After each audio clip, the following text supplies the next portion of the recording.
Many of you, as I have been, as I am, are where you are in your life based upon what you believe. And it's not just what you think you believe on the surface, it's also your shadow beliefs that are holding you back from moving into the life that you believe you deserve. You have to believe you deserve to win. And sometimes it's not just that we think we're good, but that we've done so much, we must be worthy of winning. And sometimes it's not just who we are that we need to believe in, but what we've done. That sometimes you've got to outwork everybody. And you've got to be willing to do the things nobody else is willing to do, so you begin to convince yourself, man, I'm doing all the things everybody else is unwilling to do, so I deserve to get the results other people aren't going to get. Take ownership. Take extreme ownership. Don't make excuses. Don't blame any other person or any other thing. Get control of your ego.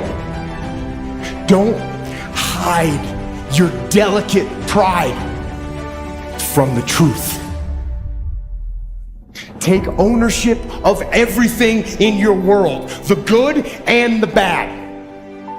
Take ownership of your mistakes. Take ownership of your shortfalls. Take ownership of your problems. And then take ownership of the solutions that will get those problems solved. Take ownership and lead. Lead. Following your dreams is a lonely, solitary, scary, dangerous pursuit.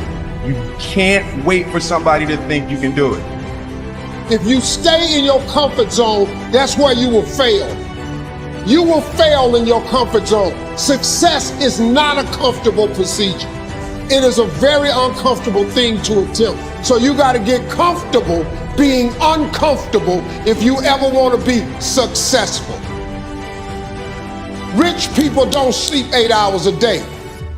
That's a third of your life. It ain't but 24 hours in a day. You cannot be sleep 8 hours a day. We celebrate warriors. We enjoy the winner. We're irritated and frustrated with the whiner. Each of them have earned the title. But each of them have this thing in common. They earned the title based upon how they responded to struggle. How can we crown someone a champion unless we've seen them struggle and overcome to be a winner? How would we know the valor and courage of a warrior unless he's endured the adversity of the battle? How do you know what the wimp is until you see them put their faith in fear and ignore a problem hoping somebody else is going to solve it? In this life, there is going to be struggle, and when they come, what will you do? What role will you play? Will you engage like the warrior? Will you complain like the whiner? Will you ignore it like the wimp? Or will you be what God created you to be, which is the winner? Your dream is the most important thing in this world. You got to dream about something so big that it dwarfs all your fears.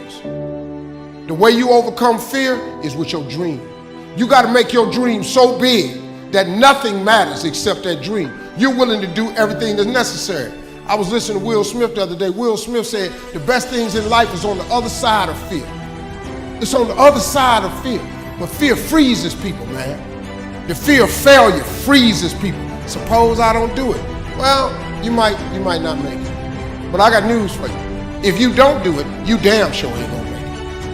The very fact that you're alive, the very fact that you were born, the very fact that every morning your contract is renewed is a vote of confidence that you are absolutely necessary, that you're indispensable, that you have within you everything you need to face any challenge.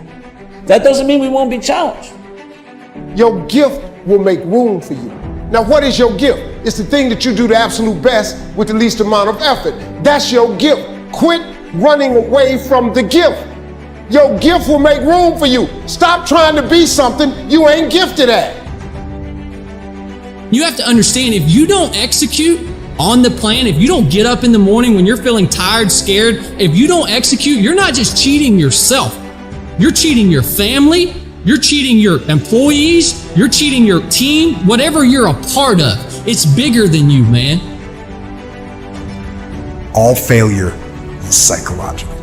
This does not mean that you won't lose some battles, because you will. But it does mean that as long as you don't give up, as long as you don't quit, then you haven't failed. It just means you've made a temporary tactical retreat. It means you've made a brief withdrawal so that you can regroup, reattack. Don't die with this gift and don't never use it.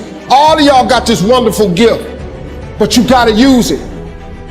Some of you are not successful because every single time you run up against a trial, every time you run up against a tribulation, you stop. There is no getting around. Ain't no elevator to the top. You got to take the stairs. Stop trying to do everything the short way. Stop trying to figure out the easy way. You got to get messed up sometime. The elevator don't go to the top, man. Not in the world of success. You got to take the stairs. You got to understand that success, you can't Google success.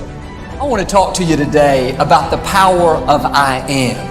What follows these two simple words will determine what kind of life you live. I am blessed, I am strong, I am healthy, or I am slow, I am unattractive. The I ams that are coming out of your mouth will bring either success or failure. All through the day, the power of I am is at work. We make a mistake. I am so clumsy. We look in the mirror. I am so old. We see somebody very talented. I am so average. Many times we use the power of I am against us. We don't realize how it's affecting our future. Here's the principle. What follows the I am will always come looking for you. Stop complaining and do me a favor. If you want to make a difference, all you got to do is one thing. This is how you get started. You want something different? Listen to me. All you got to do is make a decision. That's it. See, when you begin to understand and acknowledge your fear, and you go forth anyhow, you go forth in a spirit